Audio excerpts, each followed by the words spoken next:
Welcome to our continuation of our Jaeger training PowerPoints.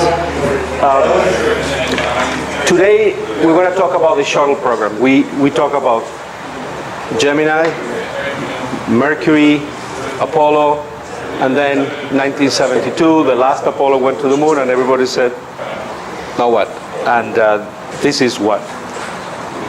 There's a lot of reasons why, but let's analyze some of them.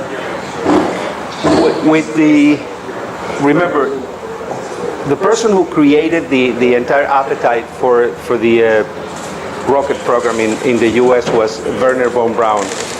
Okay, he was giving a budget, and the Saturn V, we know that it was designed to go to Mars, not necessarily the moon. When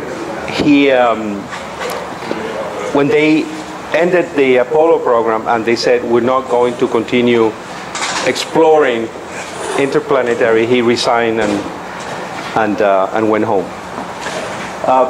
So what happened is that Congress was having a hard time justifying the cost of the Apollo missions. It was time to move on to the next Mars, and it was going to be one order of magnitude more expensive. So if it's 90 billion, it was going to be 900 billion to get to Mars. And I think Congress at the beginning of the 70s said, we need to do something else with this money. Something closer to home, NASA still had a mandate to do something in the space. But remember, we tend to forget why, the Americans spend that amount of money, not because Kennedy said it, it's because it was a competition with the Russians. It was communism versus capitalism, and the United States wanted to prove capitalism is better, right? When we won that race, the appetite to put money into that just for the sake of proving that our system was better disappeared. So one of the things that Congress specified to NASA was the reusable. Now that we have got proficient, when you look at the Saturn V, the size of that thing, and you look at what comes back to Earth, is that little triangle at the top. Said, why don't we find a way to reuse some of this stuff, right? By the way, have you ever seen the SpaceX rocket coming back to Earth, landing on the 3 legs? Okay, that is what commercial enterprise can bring to the table for the future of space program. Is they're reusable not because they have a mandate, it's because they're here to make money. Okay, so it's a beautiful example of reusability in today's world. The construction of International Space Station was the end game. So this was the objective of the shuttle. And when I made my presentation about when I designed the shuttle in 1969, it was because I knew that there's nothing that you can bring whole to orbit. You need to bring material to the orbit and then build in the orbit. My case was a trip to Mars, but in this case, it was a scientific laboratory they wanted to build, an international laboratory, and it was the space station. And it was a multinational effort from the beginning, including the Russians. At that point, we had decided to collaborate in space. At that point, the concept of interplanetary, going to another body, a celestial body, it took a 40-year breather until, recently. So you're 44 years from 1972 forward? Yes. Oh, interesting. It's now again being talked about. There is a lot of efforts being made to revive the idea, first of the moon. Even the Chinese are talking about starting sending, well, probes. They just landed a probe on the dark side very successfully, and so there's a lot more economic powers today working on the space than in the 70s. This is the original patch for the space shuttle, and that is the 30-year commemoration. The space shuttle program ended in 2011, a year later. The official name is Space Transportation System, STS. Every single mission was numbered STS-1 to STS-135, the last one. The idea was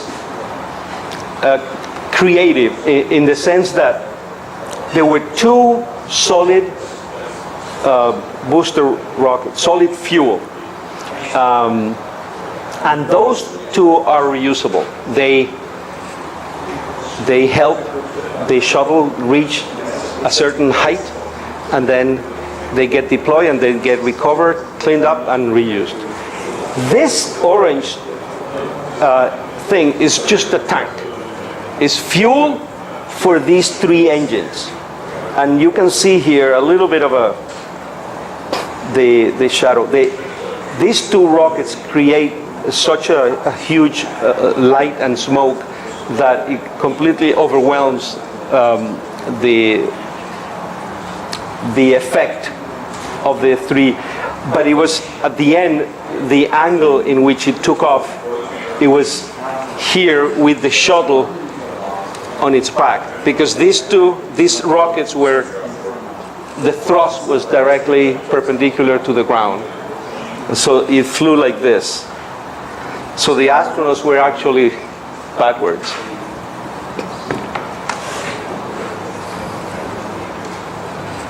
And the name they gave the vehicle is the Orbiter. Okay, so basically four components: the two rockets, solid fuel, liquid fuel, and the orbiter. Now they,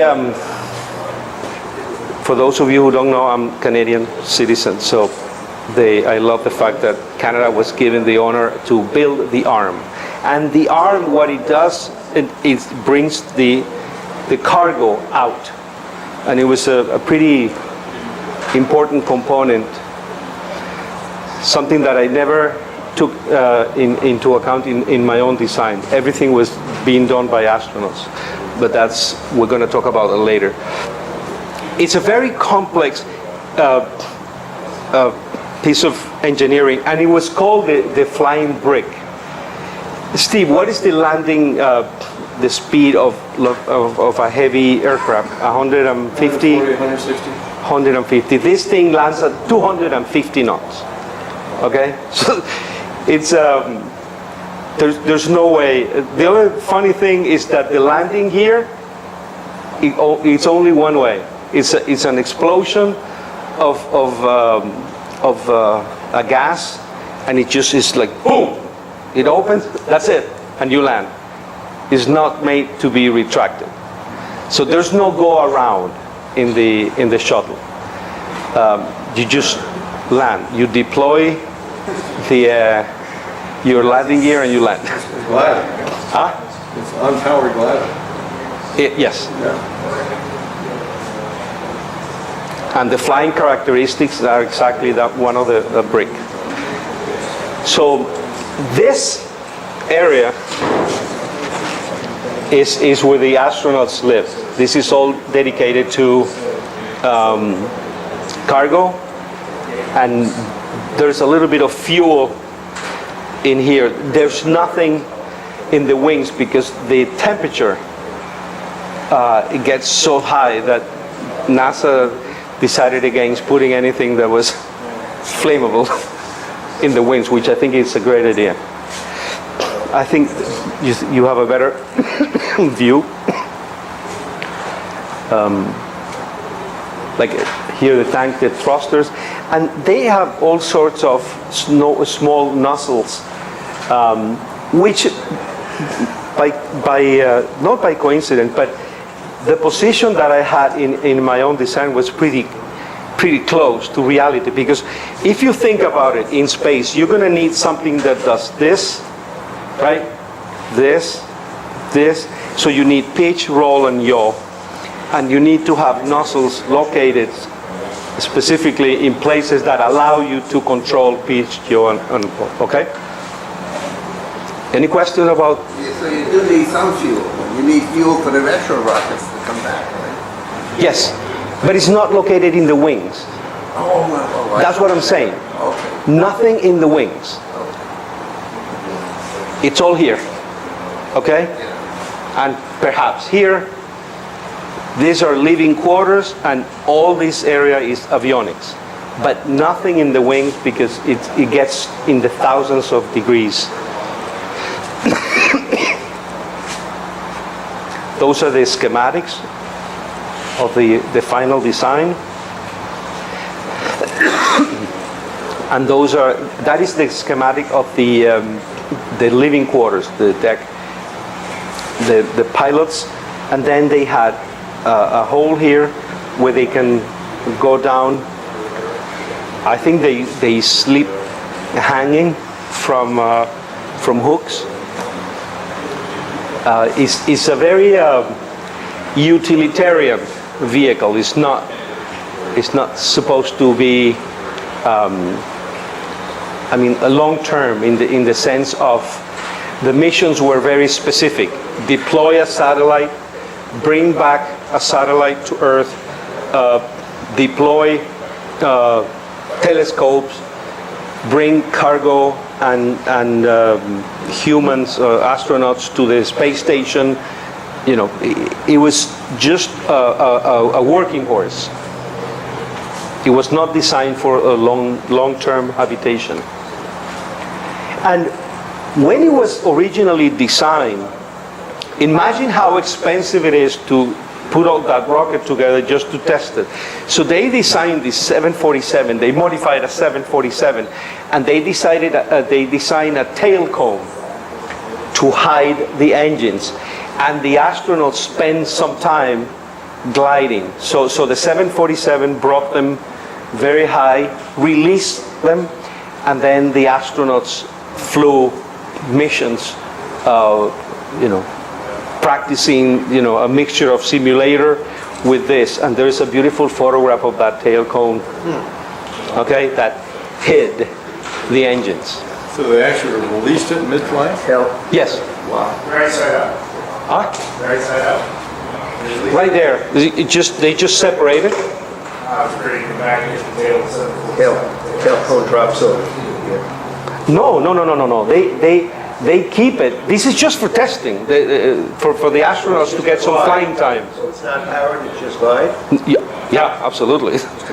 Just glide. There's no fuel in the shuttle for the big engines, just for the small ones, just for pitch, roll, and yaw during space mission. The fuel of the shuttle comes from the big tank.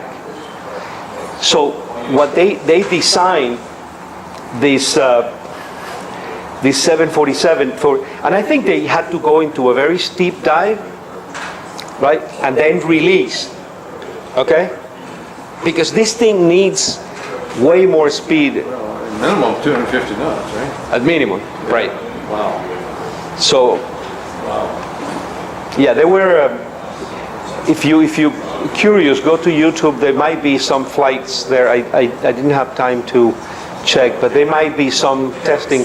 It was all filmed in the late 70s, the beginning of the 80s. When they separated, and as soon as they separated, they had like a few minutes of flight. And anyway, we have a slide for that.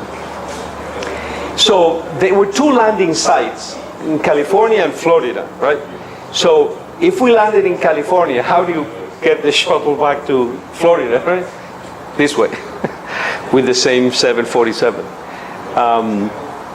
So they always prefer to land in Florida because it was a lot closer, but depending on weather, they were not going to risk, making a mission longer just to wait for the weather. They had the two coasts, and they always had one of the two in good weather for the landing. The flights of the shuttle were always VFR. There's no IFR flying in here. It had to be visual. Okay. Any questions so far? So they flew a total of 135 missions from 81 to 2011 with two major, very unfortunate disasters. The STS-51, the Challenger on takeoff. It was the final flight of the Challenger. It was going to be retired. And then STS-107, the Colombia on re-entry. Both of them proved to be mechanical defects, like the one on re-entry, 107, it was clearly in the video of the takeoff, something got loose from the rocket and hit the bottom of the ceramic tiles and made a scratch or something, and that scratch eventually opened into a hole and the whole thing exploded on re-entry. There are very comprehensive reports on what happened, and there were changes made. I think the takeoff one was one of the coldest launches of the shuttle, and one of the O-rings in the tank froze and stopped. Are you familiar with the explanation?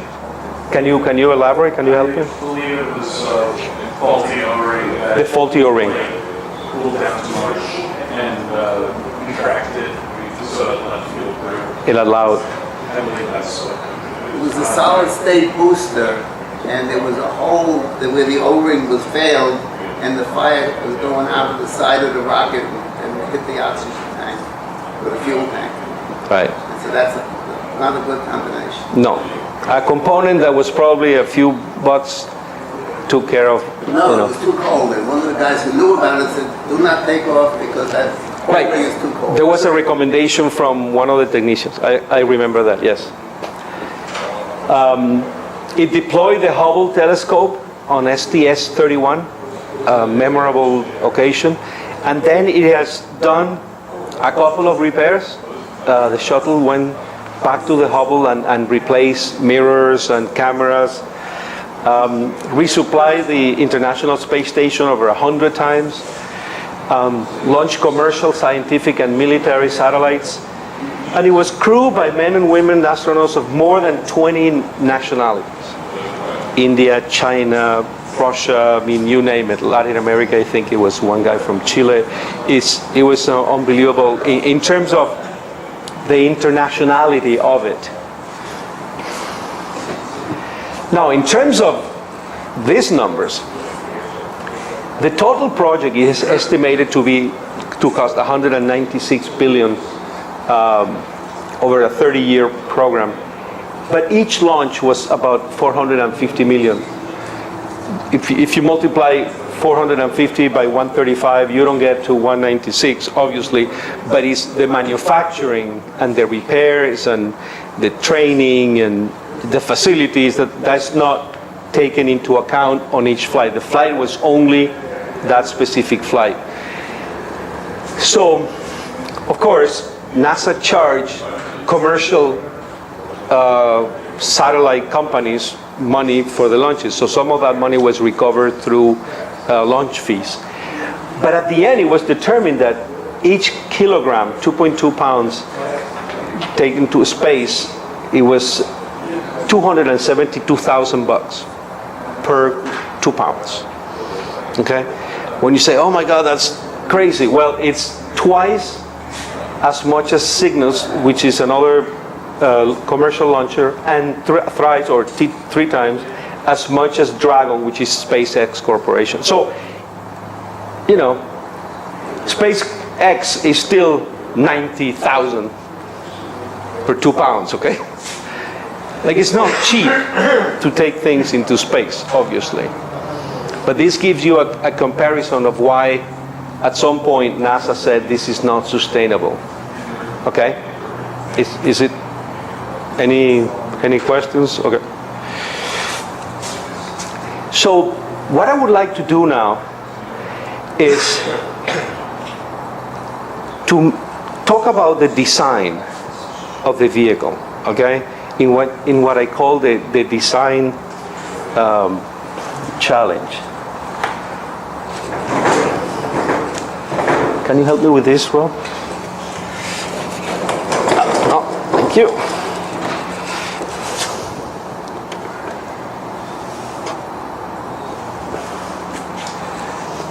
So, if we are designing something that has to come back to Earth through re-entry, okay?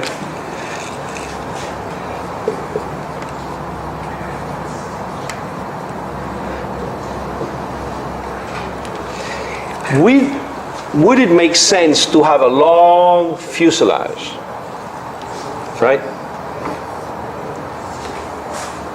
Yes, no. No, Why? because it causes more drag on. Drag is good when you're coming down, but the length, right? You're gonna have, right? You're gonna have structure stress. Well, why would you have stress? Because you have the pressure on the fuselage is distributed evenly along the length of the fuselage. Yeah, but if you have something long, the tendency will be to curve. Have you taken off on a 787? Have you done it, Steve? The 787 has carbon fiber. Yes. But they have a weight in the middle of the fuselage, whereas just a long fuselage, the lift that is distributed along the length of the fuselage should be no bending a moment at all. Steve? If you look at old commercial aircraft, you'll see wrinkles on the fuselage fore and aft of the wings. Right? Because of the bend. Yeah. And that's... Constant change of pressurization. Okay. Internal pressurization, increasing, decreasing. It's a lot of factors of stress. Right. So, okay. There's wrinkles? Well, no, it just, the aluminum. Yeah, the amount of pressurization that these vehicles are subject to is unbelievable. If you see a pressurized airplane in a hangar, you would not believe. You see the doors bulk. I mean, it goes up like an inch or more bigger. It's really scary. Big aluminum balloon. And they have to do it to check some pressurization issues. But when I was faced with the idea of how am I going to design a vehicle that needs to come back with the wind at 3,000 miles an hour, I did not like the idea of a long fuselage that can bend. It will not be straight. Let me tell you that much. The amount of strength, structural strength that you will have to add for it to maintain strength, it will be enormous. So instead of dealing with that, I said, I'd rather have a short fuselage. Go with my cargo in the direction of the flight instead of in this direction. Okay?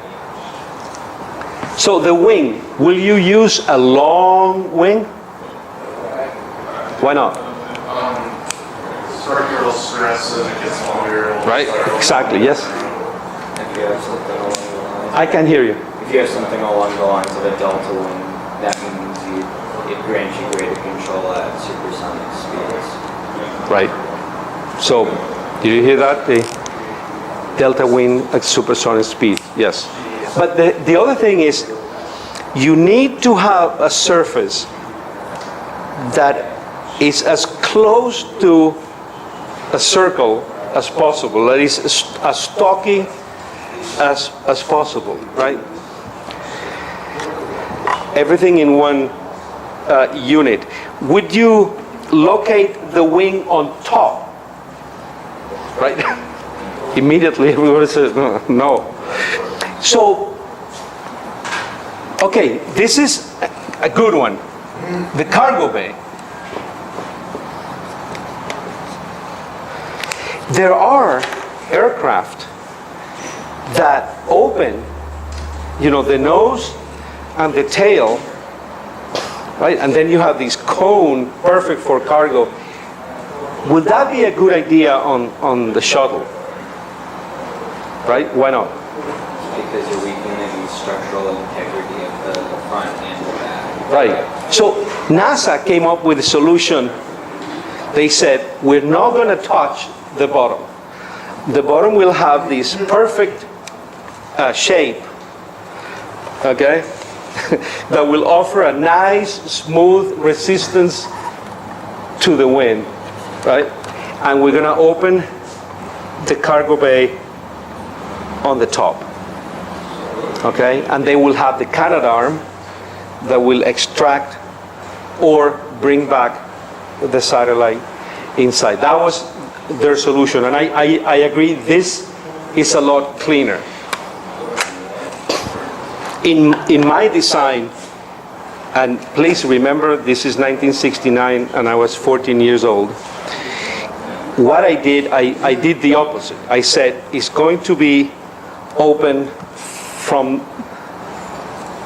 under, okay? And so you extract the entire cargo, okay? Remember, I was trying to build something in space. So this was going to be left behind in space, okay? And then for the re-entry, I said, we cannot go back with these engines protruding like that. So I created this mechanism in which the engines go back in, okay? And then you have a re-entry configuration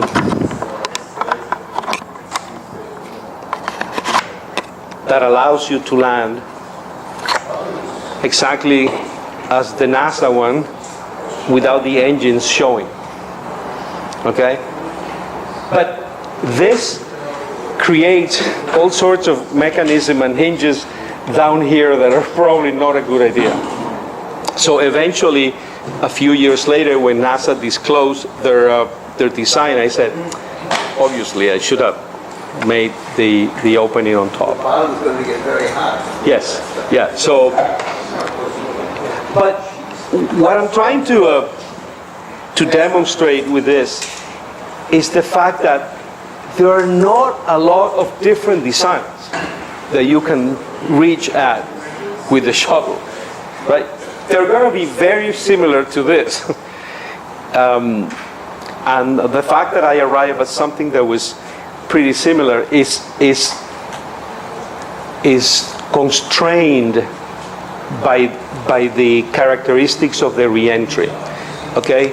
Something this long with long wings is not going to fly, no pun intended. Okay? So at the end of the day, the design of the shuttle was a matter of fine-tuning. And if you see the Russian version, it's almost a photograph of the American. I don't know if they copy it exactly or they arrive exactly at the same conclusion, but you cannot have something, yes? There are certain differences between the Braun and the standard orbiters. I can't think of them right now. I remember hearing somewhere that they were actually considering arming the Braun. Would you like to put together a presentation of the differences? Sure. I would love to see you presenting just 2 or 3 slides. It doesn't have to be anything corporate about, the difference between the Russian shuttle and the American shuttle. By the way, they're still there. The Russians have like a hangar somewhere in. I think it is Kazakhstan, I believe, is where they're. And they have like. Yeah, it's just rotting in there. Yeah, 7 or 8 of these beautiful things rotting. No, Yeah. I think they only have one. Really? Yeah, the bronze. Okay. Anyway, if there are not any other questions, that's all I have for you guys today. Yes. With your model, what was supposed to be like the takeoff? Were the engines supposed to be inside? Like. No, outside, because remember the cargo bay was inside.